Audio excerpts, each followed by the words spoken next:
3 minutes past. Let's give everybody a nice little chance to get in. I'll just stick the stream into the Discord so people can join it.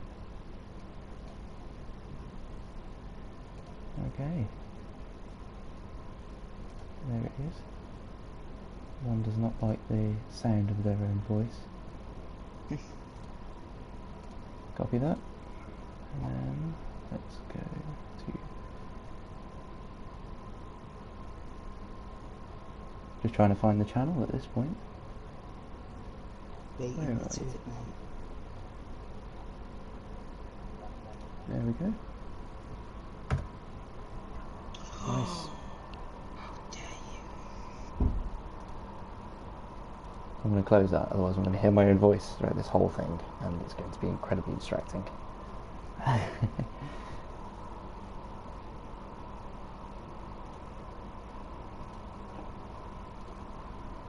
How are we doing? Have we got any people in it? We've got one watching. Attendance is slow tonight. Come on guys, don't be afraid to let us know you're here. And just before we start, we'll give you a little cheeky shout out as well. Little cheeky mention.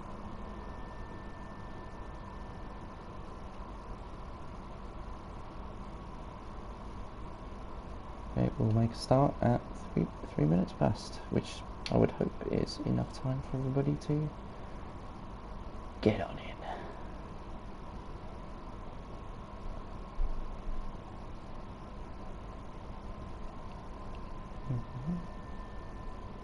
Okay, that makes it for 3 past. So, hello everybody, and welcome to the RFF Weekly Roundup. Over the next hour, my fellow commentator and I are going to do our best to bring you all the drama and the excitement of not 1, but 2 weeks of RFF racing. Tonight I'll be lighting the lamp in the stead of the brilliant usual host of J Hamilton 44. I'm joined tonight by Owen, a brilliant racer, and how you doing? How you doing, Owen? Alright mate, how are you? I'm doing brilliant, thank you. Okay, so in typical Honey Badger Danny Rick style, let's dive right in. So 2 weeks ago, Weekend League. Across 2 weeks of racing, we saw our intrepid competitors head to sunny Portugal and sandy Bahrain for rounds 10 and 11 of the Weekend League. So across this Saturday night showdown, we saw some amazing battles and some daring overtakes. So let's take a dive into Portugal. Qualifying saw Flix take pole with a 1:16.794 on the soft compounder tyre, just 2/10 ahead of Owen, who's present, and with J Hamilton 44 rounding off the top 3. It's just a great, in my opinion, a great representation of the fight between these drivers at the top of the table, and showing the exact calibre of drivers that we have. So, Owen, you finished P3 with Flix ultimately bringing it home in P1. How did you think that this pole position helped Flix to achieve this victory? Yeah, obviously getting pole position is very important around Portugal. I mean, it only takes a couple of mistakes to happen in certain corners for first place to get away, and it's very hard to catch up with the ERS drainage for other drivers unless you're in a DRS train. So Flix took full advantage really of that pole position, and he had a bit of pressure at the start from myself and J Hamilton, but as soon as that pressure dropped off, he just flew away really, and capitalised on a great win. Okay, well, sounds like he really kept it smooth and consistent out there and kept himself out of trouble. Portugal, speaking of which, did see a celebrity cameo appearance from Nikita Mazepin at the infamous Turn 9. Owen, you were regrettably caught up by the unfortunate victim of J Hamilton 44. So you did an amazing recovery drive. So can you tell us how you did it? Yeah, I mean, it was quite unfortunate from Jay Hamilton to spin up that corner, which gave me wing damage. Although it was only lime green yellowy, I thought I'd just take the risk and box. I was going to go into hards, but I gambled on mediums, and yeah, it really helped at the start picking off a couple of drivers, the likes of AJ and Kisiak. But then, as everyone decided to box and to do their pit stops, that gave me some positions ahead. And then, yeah, just sat comfortably until the last 5 laps where Luke Emright charged me down and gave me a bit of pressure really, because I did unfortunately get a 3-second time penalty, which made Luke Emright move himself up into P2 at the end, which made me finish in P3 really. So, what would you say was the hardest part about that recovery drive? What are you most proud of? I reckon a tyre wear. I mean, I finished the race. I think the highest was 38% tyre wear, and that was only the rears really. Still trying to get to grips with the TC, managing the rear tyres. In the later stage of the race, as more tyre wear you get, you start to wheel spinning at corners, and more you start to lose traction. So Mm. I reckon I did really well managing the rear tyres, especially in corners like turn 9 and turn 3. Getting the power down at the earliest possible point without spinning. So yeah. Okay. So, have you got any words of either commiserations or advice for J Hamilton 44 when regarding their incident in Portugal? I mean, I can't really. I mean, we know he didn't have much practice, and we know he jumped straight into qualifying and he did a couple of laps, and that was the practice really. But we know with things people do, and there's not enough time a day to get the practice in like I do, doing 100 laps every time. But you just got to get the practice in really. It can be hard for people with other commitments, and I get that, but if you get the practice in and as soon as you nail the corners, you feel quite confident. It only takes what 5-6 laps to actually nail down the corners. But some advice I'd give to Jack for that turn 9 was maybe stay a bit more wide and upshift up into 4th gear halfway through the corner, just so you can get Mm. that power down easier and for you to get a good exit. It is a terrible corner. I myself have extreme difficulty. Well, I have extreme difficulty navigating any corner, Jack will say. Um, an impressive drive was by Totroy, who qualified P13 and ultimately came home to finish in P5. A very impressive feat. Unfortunately, we can't really ask Totroy as to how he did it, but it is definitely something that is worthy of a mention. Um, yes, moving on to Bahrain. Now, Bahrain was a very interesting race. We saw the reverse grid with Europa starting on pole and accompanied by Spider in P2 and B. Baldwin in P3. Owen, what can you tell us about how these three got on during the race? What happened, what went well, and what went wrong?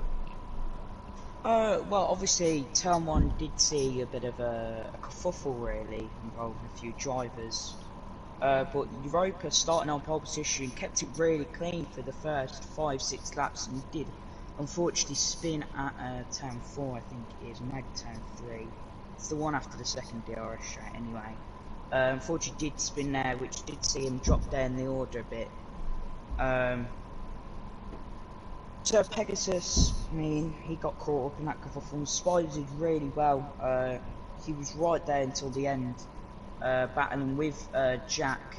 Did the alternate strategy from mediums to softs, which gave him that extra grip at the end, along with J Hamilton 44. But unfortunately, Spider couldn't close down myself and couldn't stay in the DRS of Jack, which may have helped him really close down me. But apart from that, they did some solid performances and some disappointing ones. Yes, it was a very interesting week to watch, especially as a neutral who myself, does not compete in the weekend league as of yet. I mean, we can't talk Bahrain, and we can't not mention the incredible last lap battle between yourself and Jay Hamilton on the last lap of the Grand Prix. Can you run us through those events? Yeah, I mean, I started on softs in the back of the grid, trying to.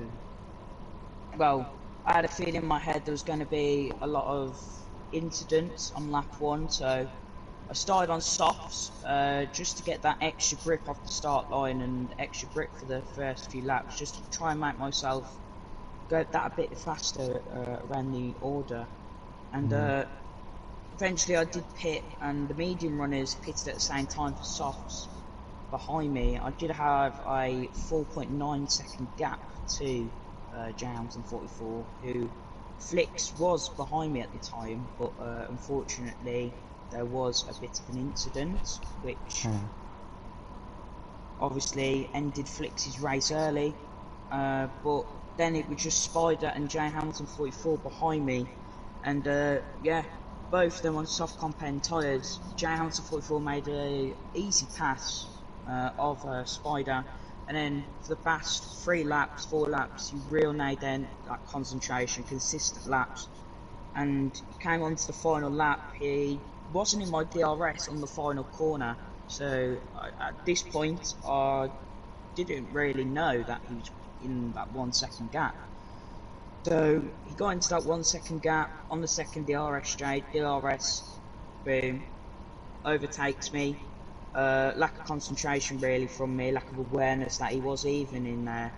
And then as we get down in sector 2, obviously can't really make a move around there.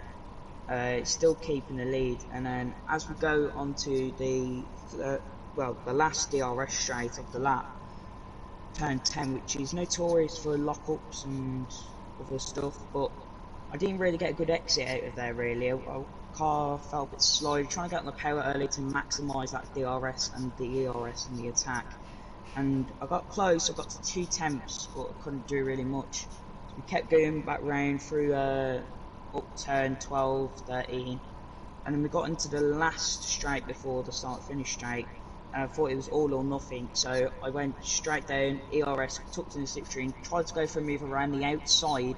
Unfortunately, it just wasn't on. I made contact, which was my fault completely, my rear wheel hitting his rear wheel. Luckily I kept it in a straight line, and he just won the race fair and square really.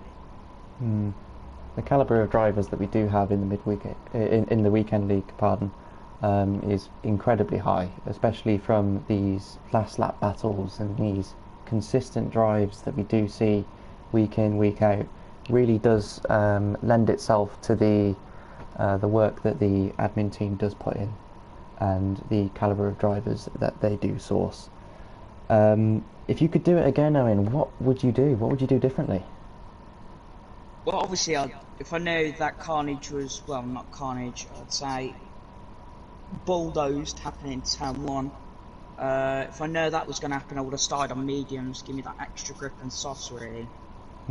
Also, better exit at turn 10 next time maybe, just to make most of that DRS and the ERS deployments used really. Okay. So a question for all of us to say, really. Who would you personally select as your driver of that weekend league for the rounds 10 and 11? And in contrast to that, who would you say probably has a little bit more room to improve?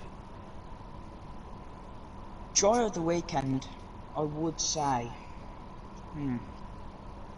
I'd have to go Totroy really. I mean, he did really well in Portugal. So I'd have to go for Total, and driving underperformed, I'd have to say Ryan really. I mean, disappointing, well, can't really help what happened in Bahrain, but disappointing in Portugal as well, and he knows he can do better than that. Yes, I see. I must say, I was impressed by the work that Flix did put in, but in contrast to this, I must say that the recovery drive in Portugal and the last lap battle in Bahrain really lends itself to the quality of a drive that you put in for that weekend. So I would have to cast my vote towards yourself. And just before we move on to the midweek divisions, as a weekend league racer for yourself, what would your predictions for the next race in Zandvoort and France be? Well, we know Zandvoort's a technical circuit, really. I mean, there's no room for error. There's a couple of corners where if you touch the curb, you'll spin. So I reckon we'll see a couple of drivers making mistakes in Zandvoort in the Netherlands, and that could be costly for them positions in the championships and getting some points. For France, there's a lot of runoff, so if there's contact made and if you get it all wrong, it's fine, you've got a load of runoff. The barriers are not that close together, it's a nice open circuit. The problem with France would be is keeping control of your ERS. Myself never used to care about my ERS, I used to let it run out all the time. But as I've progressed into the game, I've realised how much ERS can actually help your race. And especially around France with that massive long straight, if you keep deploying your ERS for the first 1, 2, 3 laps, if you've deployed all your ERS in 3 laps, it's going to be very hard for you to regain that ERS. The only way you'll be able to regain it is if there's going to be a safety car or in the pit lane. In the pit lane, you gain about 40% ERS back. So, and if you use that on as soon as you go out the pits on that massive straight, that's gone again. So we could see a couple of drivers struggling with that. Yes, Zandvoort, like you said, it's a very technical circuit. It is very punishing, so qualifying for me will be incredibly important. He who sticks it on pole, I believe, will go on to finish very well during the race. Whereas in contrast to this, France, like you mentioned, is a very forgiving circuit with regards to a lot of runoff. So if I had to produce a winner for Zandvoort, we'd have to go with someone who was incredibly fast over the course of one lap, and following his recent form, my money would be on Flix, simply because of his performance over a lap, getting the fastest lap in Bahrain and pole and the race win in Portugal. France though, France is a great circuit with plenty of opportunities to overtake and really cause an upset. So my money would be on Jay Hamilton. He has proved time after time that he's incredibly consistent and can easily perform from the back of the grid. Oh, just had a comment from Flix. I'm banned this weekend. Right, that's my little bubble popped. That's your prediction gone, mate. I did not prepare a second. In that case, then I would also have to go for either Owen or quite possibly Sir Pegasus 30. Peggy is definitely due for a good run of form. It's coming. I do feel it.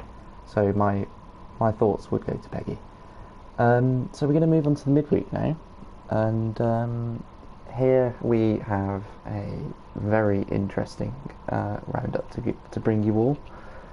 There's a lot to cover, so we're going to try our best. And so guys, do strap in, get comfortable because we might be here for a while. We're going to attempt to cover everything that we can, and if we do miss some things, we do apologise, simply because there is a lot of events that have occurred.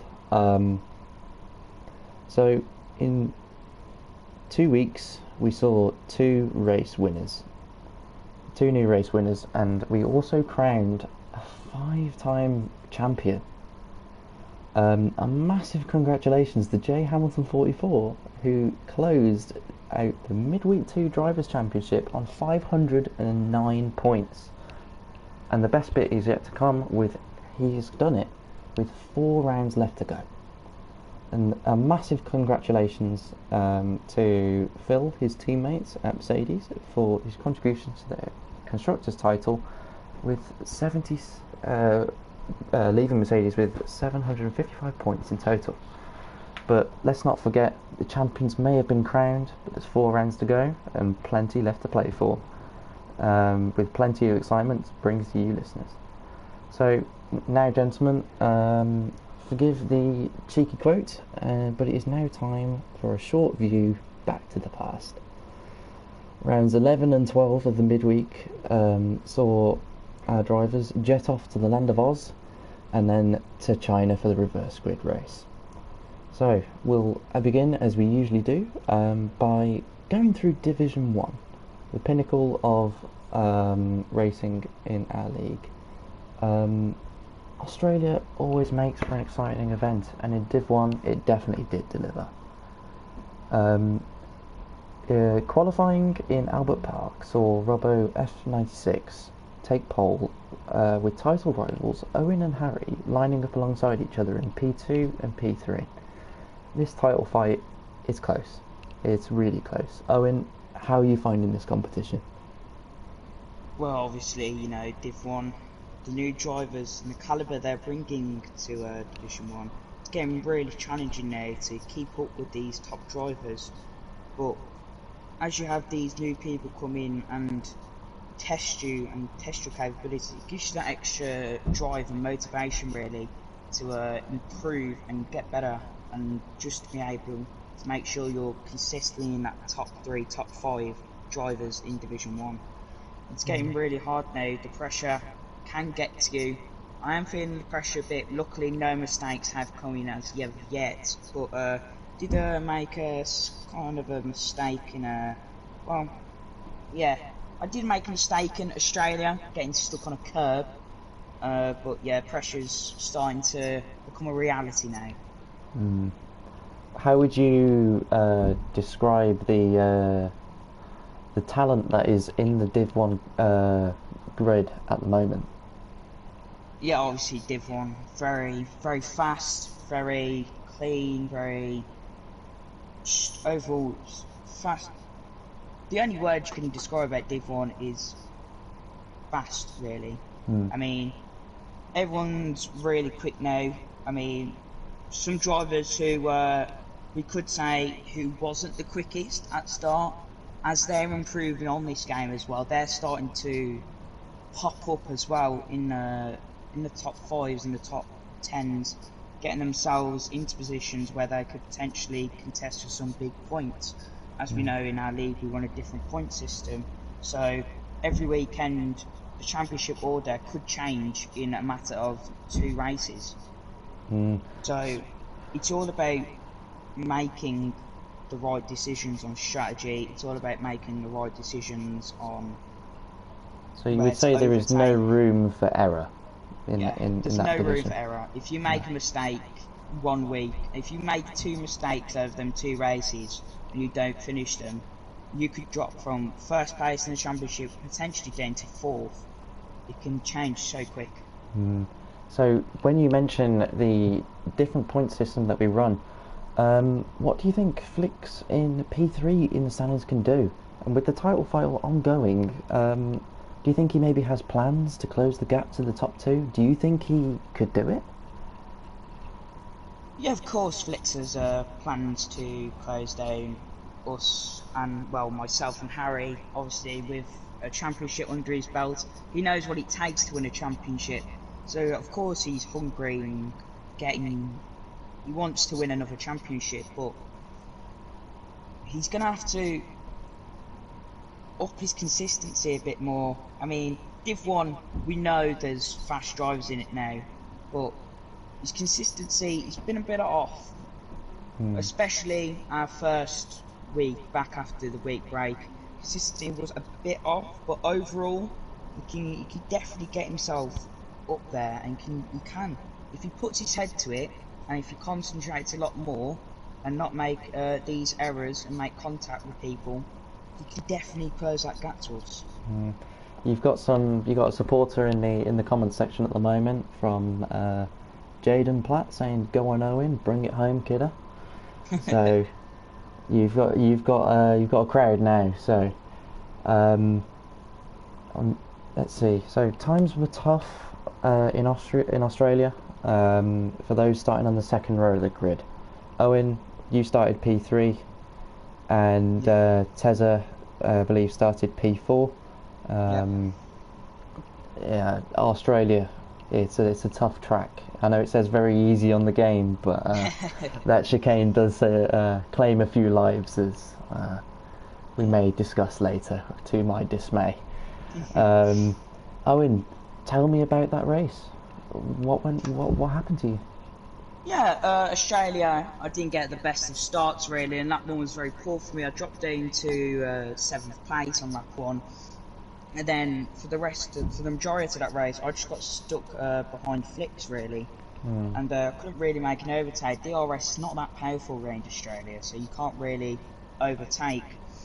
And unfortunately, we did get ourselves a safety car, which did help some people who had not stopped. For example, Zadina, he was in the lead of the race when this safety car came out, and he boxed and he took full advantage of that, getting himself back out of the pits into P2.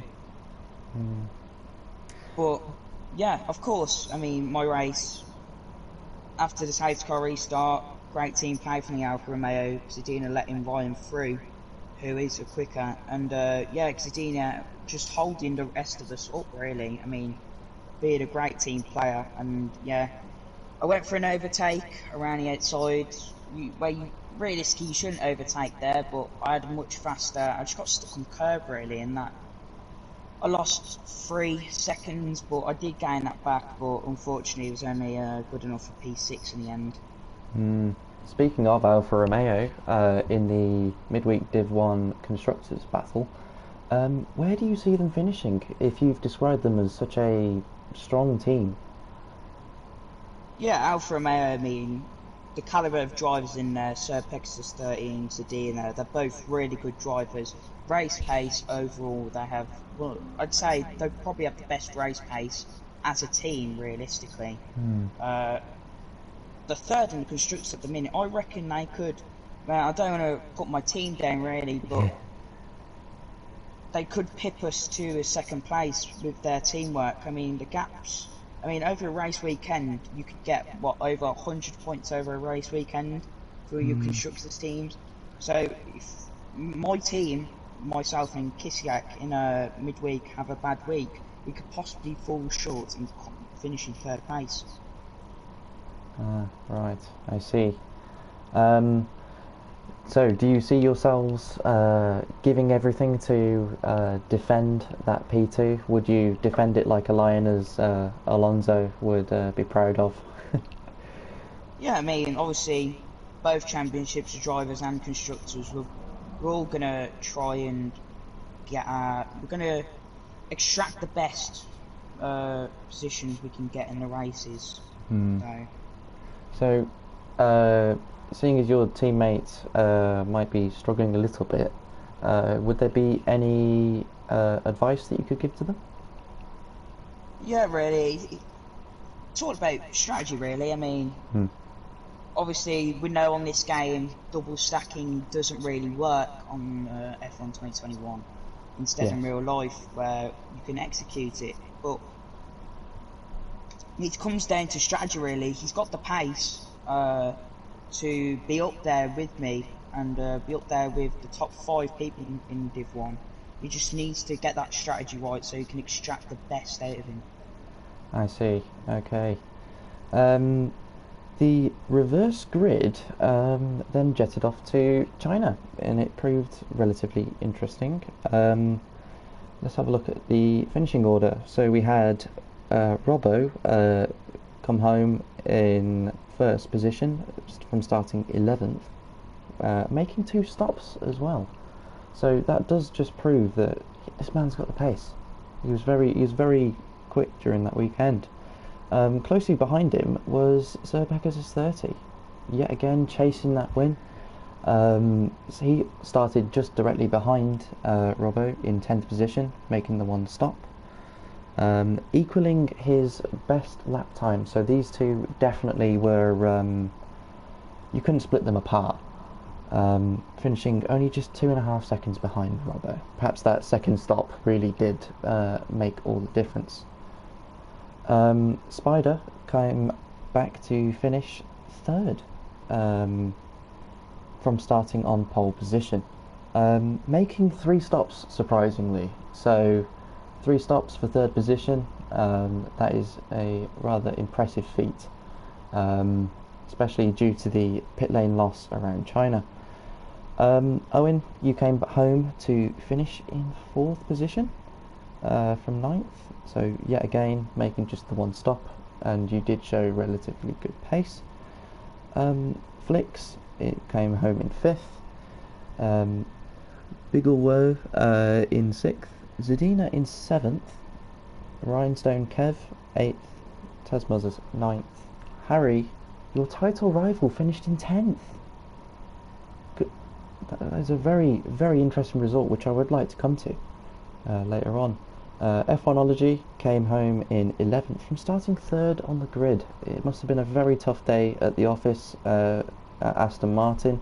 I'm sure Otmar Zafnar was not very pleased, but I'm sure good things are yet to come, with Victor Santoro just rounding off the back of the grid. I'd like to also congratulate Robbo on his first RFF win, so congratulations to him as well. Owen, is there any names there that stand out to you? Standout performance, yeah, I'd say Biggle really. I mean, although he's not one of the quickest people in Div 1, we know he started 2nd on the grid, but with the calibre of drivers in there, to hang on into 6th place when you've got some very fast people behind him, like the likes of Harry and Tezza, to hang on and take that 6th place for Williams, I mean, it's really well done from him really, with Zadina closely behind him as well. So, very well done to Biggle. So, we have just had the arrival of a champion into the podcast setting, coming to carry the way as he carries Mercedes. So I'd like to introduce Jay Hamilton 44. How are you doing? Good evening, lads. How are we doing? We are both okay? I'm doing alright. I'm good, thank you. Right, so it was a good result for Robbo. He's consistently improved, and he's clearly proved that he's got the pace to compete at this top level. So, Jack, as a consistent race winner yourself, what could other drivers take from his performances? Robbo, well, for me, he's not only quick, he's consistent, and you've got to be quick, but most importantly of all, you've got to be consistent. And if you've got both of them two, then you've got a winning combination there, and 9 times out of 10, you'll always be towards the front. So if you can mix the two up, you'll go a long way, and that's what I've noticed with Rob straight away. So he's not only quick, but he is mega consistent, where others may lack. So yeah, that's going to help Rob out a long way. Just seems to be able to avoid incidents as well. So, you know, if you can avoid them, obviously that's easier said than done. And you know, your race is going to be easier from that point of view anyway. So, but yeah. Lovely high words of praise. Just small little things that you can do to tweak your racing that can go a long way. And I think a couple of people are starting to do that. So we'll see. Next season's going to be very interesting. There's going to be a lot of fast drivers in Div 1. Yes. So a question to both of you, really. It seemed to be a massively out of character performance for Harry, the title contender. He seemingly struggled to get to grips with the track at China. And Owen, what impact does this have on the championship? Is Harry feeling the pressure, guys? Well, I guess, you know, Harry's been making a couple of mistakes recently, so he probably won't admit it to himself, but he definitely probably is feeling the pressure really. I mean, China, I mean, it's a difficult track to get to grips with on a wheel, but for controller it can also be very hard as well. What Harry is doing on controller is very, very good. Yeah, I mean, just kept spinning on a corner really, and he just couldn't get to grips with it really. But yeah, I definitely think the pressure's getting to him now. Jack, what are your views? Well, in the space of one race meeting, we've seen a 64-point swing in the championship lead. Bearing in mind, Harry did have a 33-point championship lead going into this event, and now he's 31 points behind Owen. It's a massive swing. Obviously, Harry had a difficult race 1. I don't know the ins and outs from race 2, but I understand he didn't have a great time and left the session.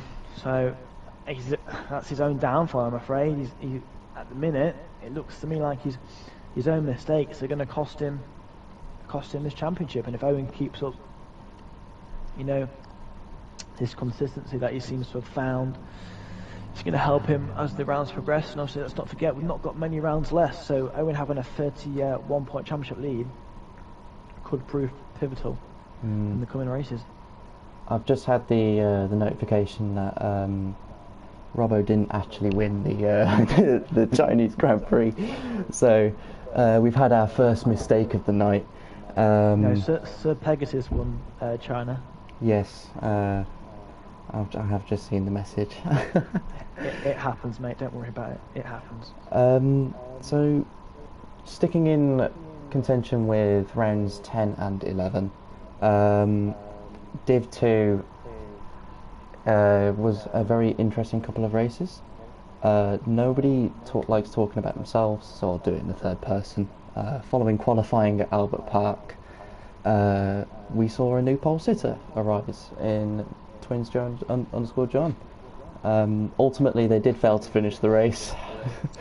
Jack, how would you surmise this progression? Well, I've always said, and I've got no problem saying this, and I don't think you've got a problem as well. I've always said to you, you've got the pace. It's just the mistakes that you make that limit you. But your pole lap at Albert Park, mate, was absolutely fantastic. No one was touching that, including myself. I tried, but that lap was just so good. It was unreal. Obviously, the race didn't go the way you wanted, but those things happen. But pole position under your belt now, that's one pressure off your shoulders. So yeah, kudos to you, buddy. Well done. It was a brilliant start from the top 3 at Albert Park, with the Mercedes ultimately overtaking myself as I sent it into the nether realm across the grass. So Jack, how do you get these absolute rockets of starts? Because they really do seem to benefit you during these races. I don't know. I'd probably put a lot of it down to reaction time. I mean, I do tend to think, and I don't like blowing my own trumpet, as you know. I do think I do have a good reaction time. Don't get much wheel spin off the start, and then it's just shift straight up to third and go from there and see what happens. And sometimes you get a good start, sometimes others get a better start than you. But as long as your race starts are consistent, so they're not poor, you've always got a chance of going forward. Obviously, if I had a DD1, I reckon I'd be 15 seconds in the lead by turn 1, but we don't have them, unfortunately. So yeah. So whilst I've got you here, we have to talk about the incredible battle between yourself and Wally. Oh no. And I know it's incredibly hard to bring up, but I must say it was probably one of the most amazing defensive drives I had the pleasure of watching, to my dismay, of crashing out. Especially against a newcomer. It just really does show the calibre of people that are joining the racing league now. Can you walk us through this just immense battle? Yeah, that you so I partly blame you for me losing this, because up until the safety car, I had a 3-second lead, and I was pulling away, I was gapping him, and obviously you unfortunately DNF'd. The safety car came out, it brought us all back together. Yeah. He just was able to stay within the DRS, and obviously 3 detection points around there, and that straight, it does help. And I tried my best, and unfortunately the last lap into sector 3, he went round the outside and took the race win. I mean, I literally threw everything at him, fair but clean, to keep that race win. But these things happen. As I say, you can't win them all, so congratulations to Wally. That was some great pace by him. And all in all, overall, looking back at it now, okay, at the time I wasn't happy with the race result, but that's just natural instinct. It was a really good battle, and I was actually impressed with myself for keeping him behind for as long as I did. So yeah, but kudos to him. Do you think this is a sign of things to come? Are we going to be seeing much closer racing and more dramatic finishes? Oh well, I'd love it. You know, we'd all love it as a league. Obviously, Div 2 is a bit different compared to Div 1. We've got some drivers in Div 2 that are pretty quick, but aren't quick enough for Div 1, so they're in Div 2. So therefore, you know, the closer racing isn't likely going to happen really, unless, you know, a mistake is made. Whereas with Div 1, you look at it and I'd probably see 6 or 7 drivers that you could probably say, well, they could win, you know. So it's going to be down to, on the day, who performs, who does what, and basically strategy is a massive part in all races. So yeah, hopefully, mate, that is my answer to that question anyway. So for these rounds, we saw 4 competitors making their Div 2 debuts. A Norris picking up 4th place from 6th on the grid. A95 Costa claiming P5. Wally on the last lap, just about earning the race win. CeeLo or Cleo, I haven't quite nailed down as to how let's say that name, finished P11. It's truly wonderful just to see these new talents on the grid. And Jack, with these new talents coming in, is it safe to say that the league has seen a very welcome boost in popularity? Yeah, obviously, when you have new races coming in, you know, they do well, and we've seen some comments that we've had this week about people being really happy with the way the league's ran, and, you know, kudos to all the admins and all that, and everything that the admin side do, and obviously stewards and blah blah blah, so and so on. So comments like that are really good. Obviously, we're always on the lookout for new talent to come and join us. Obviously, we want people that are quick. We want to see, no disrespect, we don't want to see people like me winning a lot, Owen winning a lot, no disrespect, Flicks, Ryan. We want to see every week, we want to see a different race. We want the championships going down to the wire, you know, 6-way battle, 7-way battle. At the end of the day, whoever wins it, at the end of the day, will deserve it. So, yeah, any driver that we get in that's quick, most importantly of all, clean, and, you know, is well grounded, will do well in this league. So to answer your question, Johnny, yes, new talent is always good, as long as they've got them free attributes. That's great. That's good to hear. So we're going to move on quickly to China, as somehow we are running out of time, which I did not expect. Alfa Romeo appeared, from what my knowledge stands, as the first 1-2 finish of the midweek Div 2 season. Owen, do you see this as a statement of intent by the Alfa Romeo drivers to improve their position in the constructors? If so, where do you see them finishing? Yeah, of course. Obviously, Alfa Romeo currently sitting in 6th place in the constructors standings, only 3 points off Alpine and only 13 points off Ferrari.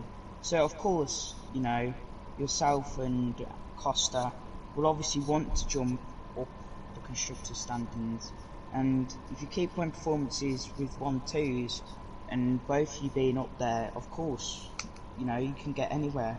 You could go up to P3.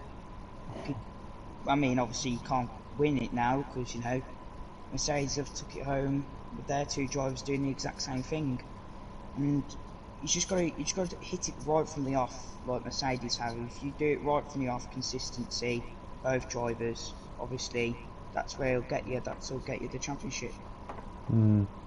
I'll ask you again, Owen. And A Norris came home in China to finish 3rd on the podium from 9th on the grid. So do you see this? Do you see this racer as a credible challenger for a top 3 finish? And what qualities do you think they have as a driver? Yeah, obviously, A Norris is a very good driver, really. He was my teammate in Division 1, but as new Div 1 drivers come in, and it's more suitable for him as a racer to move down into Division 2, which I think is the best for him, really, and he's really shown his talent currently sitting 4th in the standings, and possibly by the end, we've got 4 races to go. He could definitely get himself into 2nd place. We're only 30 points behind Twins Joe John. He can definitely get himself into 2nd. He can definitely prove himself to be a runner-up. Qualities as a driver, he's really consistent. He's always got the strategy right. He always just pops up. He can get the strategy wrong, but he likes to take a gamble, and the gambles work for him really. And overall, he's just really consistent. Well, that's very kind words. In this race, there was the new race winner of myself. However, I don't want to big it up too much, as I simply had the correct strategy and the track position, and I think it's safe to say that no one likes China. So it's of course great to step onto the top step of the podium. I feel like it's been a long time coming, but I'd love to have a lot more of a scrap when doing it, because that's what we all love to see. Is anyone able to identify some underperformers from this reverse grid race, and why do you believe they China. struggled? Yes. Yeah, myself massively. I think I had 3 spins, 2 new wings, and in total 3 pit stops at China. So I'd like to say myself. Other than myself underperforming at China, I'd probably say, I don't know really, because everyone else seemed to have a decent race. Probably go for Johnny Rainbow. Obviously, he started near the front and then finished towards the rear of the grid, so it's never a good sign. But yeah, for me personally, I reckon Greg. I mean, I'm lucky with the DNF, but I reckon he'd like to see himself other than making the long walk back to the pits. So we'll scoot on to rounds 12 and 13, because we do have 2 weeks to cover. Sorry guys, this might go a little bit over. These were held in Silverstone and the Red Bull Ring in Austria. So as always, we'll very quickly scoot back up to Division 1, and qualifying saw an informed Robbo take pole position, and I believe he wins the race. I don't really have privy to the penalty changes. Owen, you're sitting at the top in the standings. Can you see Robbo in his should his flying form persist? Can he challenge for a title in the future? Obviously, I mean, I don't think he'll be able to do it this season. I think he'll get himself up to about 3rd, but I don't see him getting close to myself or Harry now with only 4 races to go. But yeah, next season definitely. The calibre of drivers in Division 1 now. Of course, he is definitely a championship contender, and he can definitely win a championship, definitely. If he joined this league a bit earlier, he could definitely be up there with myself and Harry, definitely be challenger for this championship. And yeah, overall, he can definitely win a championship. Okay. So, Jack, from these race results, are you able to identify any drivers who didn't quite meet expectations at Silverstone? yeah, for me at Silverstone, the biggest underperformer I'd say personally was Flicks. Obviously 6 seconds of time penalties. Sorry, let me just get it up. It's okay.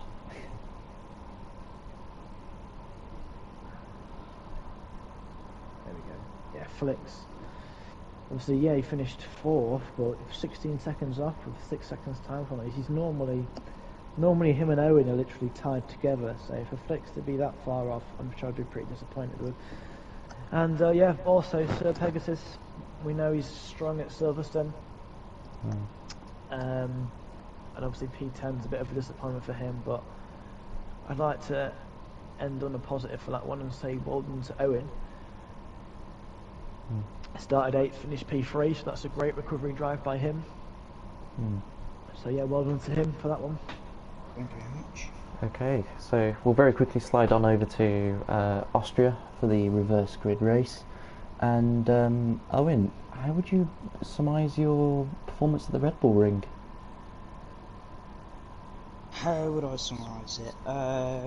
Hectic, a lot of concentration, and making overtakes at the right time, I would say.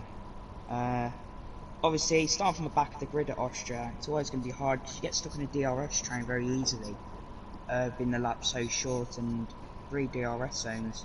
So you get stuck really, but myself and Robbo, we started at the back of the grid.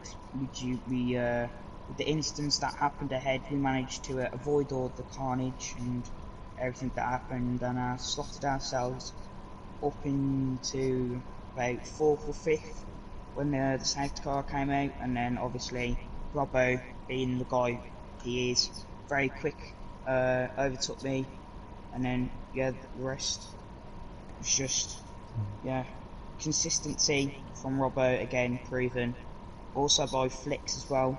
It was a great drive from him. Unfortunately, he did get himself caught up in some incidents, but he did show he can win a race on track.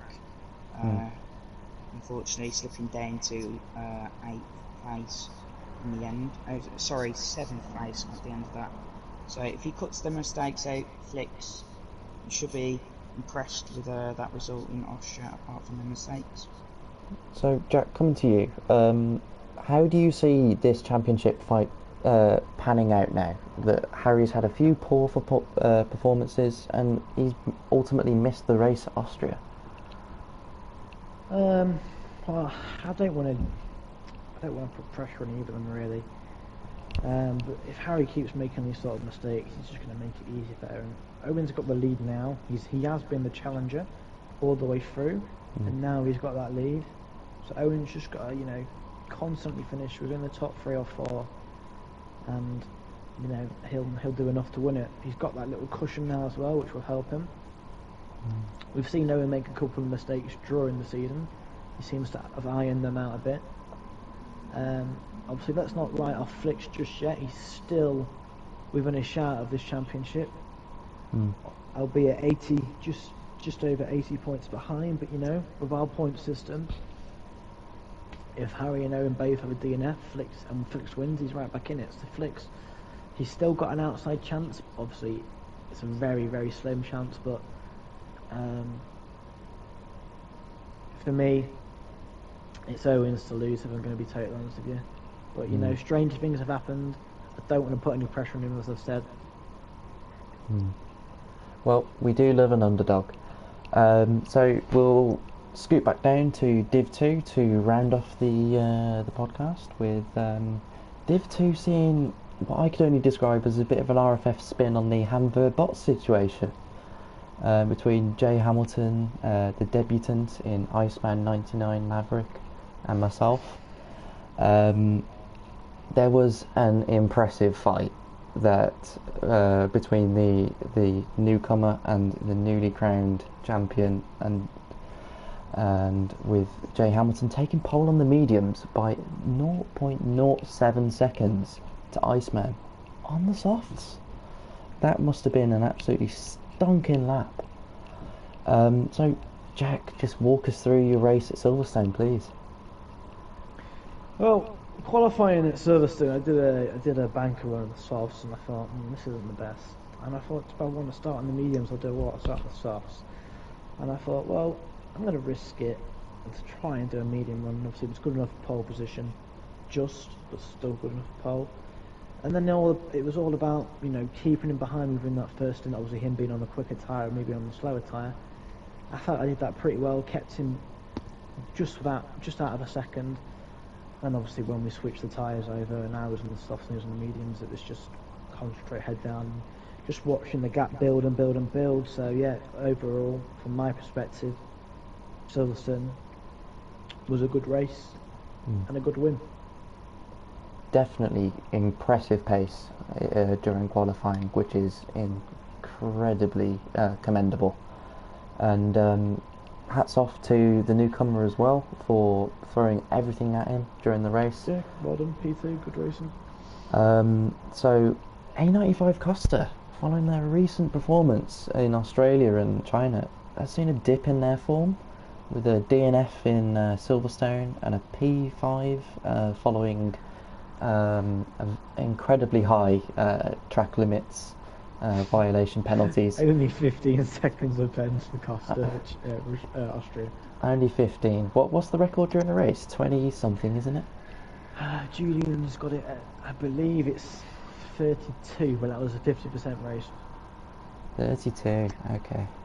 Well, I suppose we could cut that in half a bit, seeing as it's half the Yes, race. pretty much then. We'll go pretty much smack bang, really. Same amount of pens. Equal. So, hats off to A95 Costa for said achievement. Does anyone have any ideas as to what the reasoning might be for this drop in form? Mate, I don't want to sound horrible, but maybe it wasn't a drop in form from China. Maybe it was just the fact that a lot of people had sort of an off day at China, and obviously he started towards the front and avoided the carnage. So maybe it's one of them. We'll see. We'll find out next week. But he seemed to have a very scrappy Silverstone. Fair comments. Fair comments. And Austria. then he followed up with a very scrappy Austria. So yeah, we'll see what happens next week. Not a week to be proud of. Austria was an interesting race, seeing pretty much every single driver receive a 3-second time penalty, bar I think 1 or 2. So we had Maverick and A Norris that didn't pick up the time penalty.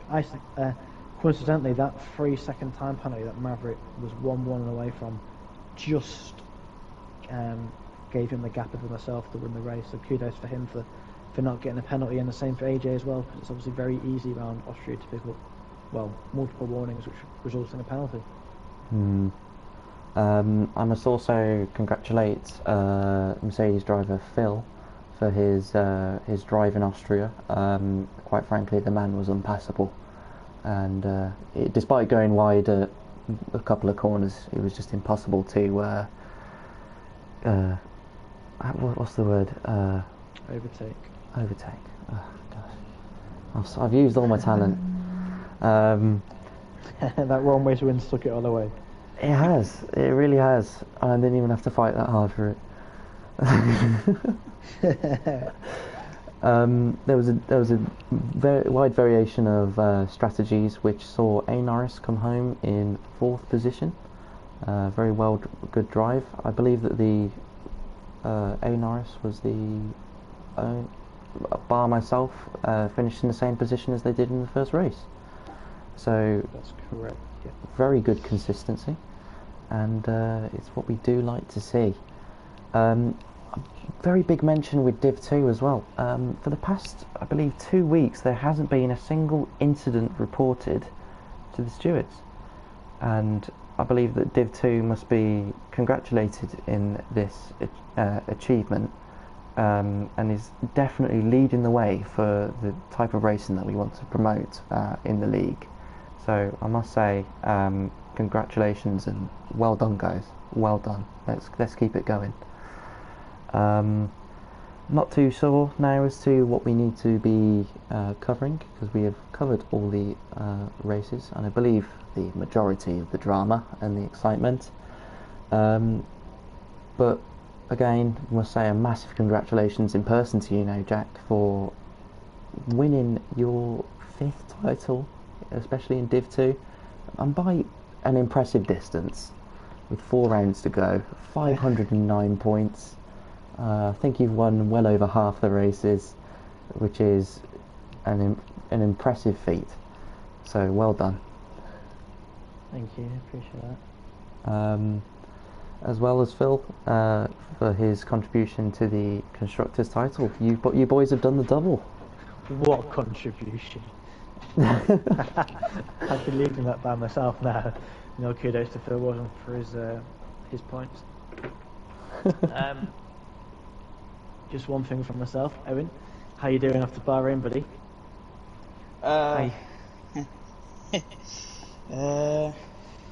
It doesn't hurt as much as but yes, You are closing the championship now, You might win the championship, but just letting you know, we're still here. Oh gosh, boys. Well, Nope. pardon, sorry, I did cut you off.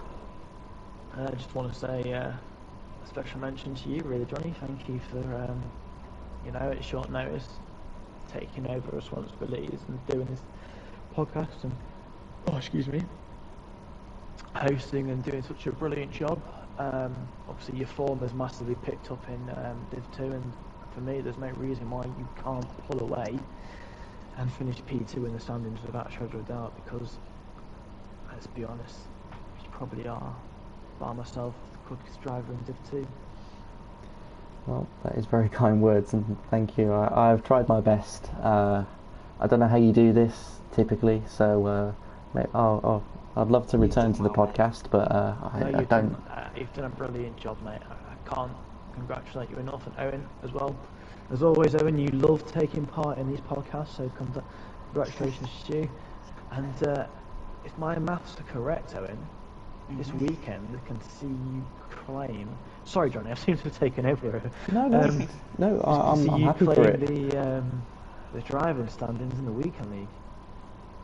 Could it? I didn't even know that, so... You see, there we go. There's a spanner in the works right there for you. Well, obviously, you've got a 121 point lead from Flicks. Obviously, me and Luke are a little bit further back. Obviously, you've been there for every race, so congratulations to that. You've been consistent as well. And so, yeah, well done for that, mate. But yeah, I believe this weekend, if my maths are correct, could see you claim your first championship. And who knows, in a couple of weeks' time, you could become a double world champion. And I'll go back to Johnny, because he is the host tonight, and I feel like I've just took over a little bit there for the past couple of minutes. So I do apologise, Johnny. I'm so happy about it, to be honest, because it's really taken a lot of the pressure off. So, if you guys do feel like you want to pick up some hosting opportunities in the next couple of minutes, then you're more than welcome to pick them up. Yeah, okay then. So I'm going to run down then and have a look at the standings for the weekend league. Obviously we've got Owen, Flicks, Luke and myself and AJ. I'll ask the question then, if that's okay. That's more right. Then obviously Owen's going to win the championship realistically. There's not really going to be any sort of challenge from now on in, but P2 is up for grabs. Obviously AJ is a little bit adrift, but there's myself, Luke and Flicks. How do you see that playing out now? Who do you think is going to finish P2, P3, P4? Well, if we're just a little bit further behind in P5. If we're going by form, then I do see yourself taking P2, especially with our point scoring system, as everyone's mentioned. Anything can change at the drop of a hat. Luke Enright has been struggling for a little bit of consistency. He's been getting caught up in in an incident or two. Flicks, like you said, the pace is there, but he just needs to work on that consistency. AJ could well be in it. He's definitely proved on many occasions that he's got the pace, but he could fall foul of Phil behind in the Alpine, considering he's on 190 points and AJ is on 215. All it would take is just one bad weekend and then he's lost a place. It's looking very tight between the top 5. I wouldn't really say, maybe the fight for first isn't as great. Not besmirching the achievement that it is, but I think we could see some interesting action in the next couple of weeks. I completely agree with that, Johnny. I mean, if you have a look at the constructors' standings, Mercedes have every chance here to get themselves a double for midweek and weekend. Alfie, if you're watching, mate, my back is hurting. Please pick up the pace. My back's hurting, to be fair. All them points are from me. No, to be fair, I know he's my brother, but I'm going to give him a special mention because he has, when he joined, he has picked up pace gradually. He's now up to 14th in the standings. Obviously, everyone ahead of him plays the game a lot more regularly. Let's not forget, he is beating Blan on out-and-out points, and Blan is a regular player of the game. He races our midweek, and he races our weekend league. Alfie's picked the game up at Christmas. You know, Alfie's target at the start of the season was to get 50 points. So to get 74 now, his new target is 90 points. So we'll see, but yeah. It's going to be interesting to see. Obviously, Owen, that massive gap you've got, mate, will help you out massively as well. Yeah. In terms of points, but with Phil missing this weekend, that's going to compromise Alpine. All So credits it's probably going to to. be Sorry. a sling dong between well, yourself at Alpha and us at Merck. So may the best team win, Yeah. and we'll go from there. Really. I mean, 90 points is a bit low. I do see Tinker Tailor reaching that century. So please It don't would be nice. It would be nice. don't let me down. And Realistic target. So let's not put any pressure on him. He's my teammate after all. I I don't will- need I'll- any pressure on him. I'd never do that. I'd never do that. He is good at Zandvoort, so hopefully, fingers crossed, he can get some good points there. I can see a few frontrunners making some mistakes at Zandvoort, as it's Bottle job, Owen. an easy track to. Well, you can afford a bad weekend and still do the championship, Owen. So it doesn't really matter from your perspective. It would make the championship interesting if you did. So if you want to do that, you know, I won't hold you back at all. I think it's for the best I actually win this time. I wonder if we'll see another Jack Taylor shutout, winning both races, fastest lap and a pole position. I Nah, Doubt it. I know. don't. If I've got Ryan Racing, I'll have to know. How important Okay. do you think qualifying at Zandvoort will be, considering it's a difficult track to overtake? Yeah, very, very important. I do like Zandvoort though, it's one of my favourite tracks, so if I'm not on the front row, I'll be disappointed with myself from that perspective. And then if it's me and Owen again, hopefully I launch him again like Hungary. So, we'll see how it goes, but no. Realistically, Zandvoort, yeah, it's a very difficult track. Unless you've got to be extremely brave and trustworthy into turn one, and apart from that, really, you can't really, unless you can force a driver into making a mistake, you can't really make. Zandvoort is a good track for someone who's good at defending. Yeah. So, Pressure will be a Alright. major factor. yeah, that's it. It's all about keeping your composure and not bottling it. Composure, lads. Right. Does anyone else have any closing remarks or any other things that they wish to give a special mention to? I'd just like to remind everyone, obviously, tomorrow night and Wednesday night, we will be doing a minute's silence for Ukraine, so therefore, obviously, when qualifying starts, no car will be allowed to leave their pit box until 17 minutes has hit the clock.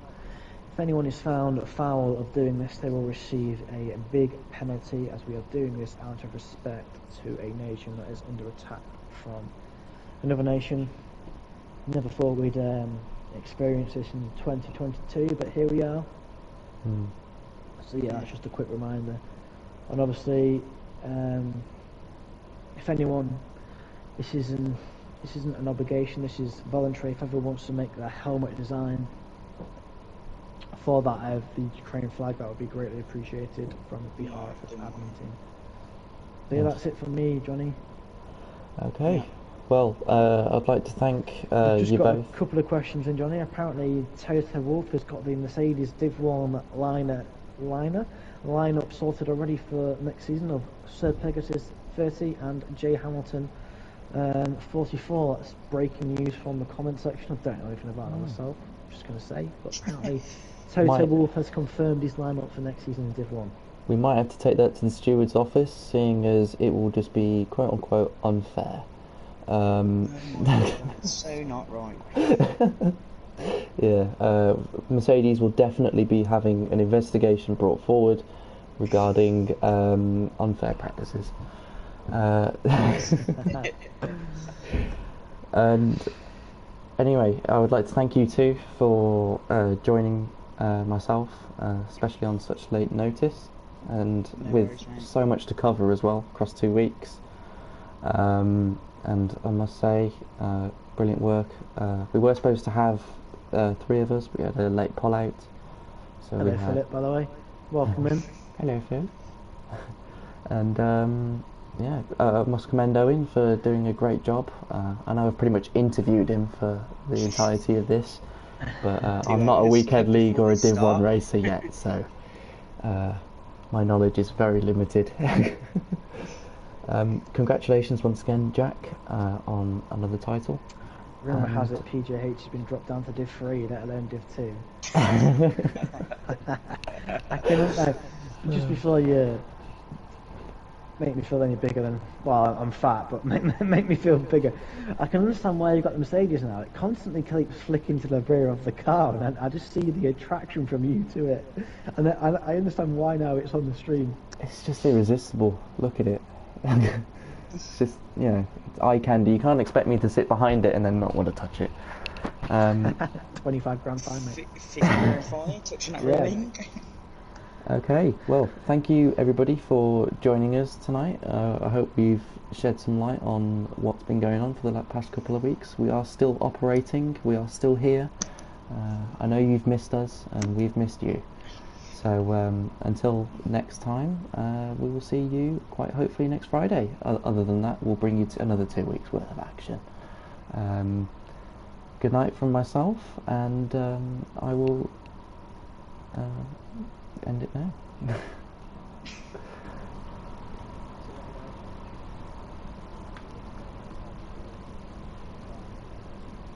Of course.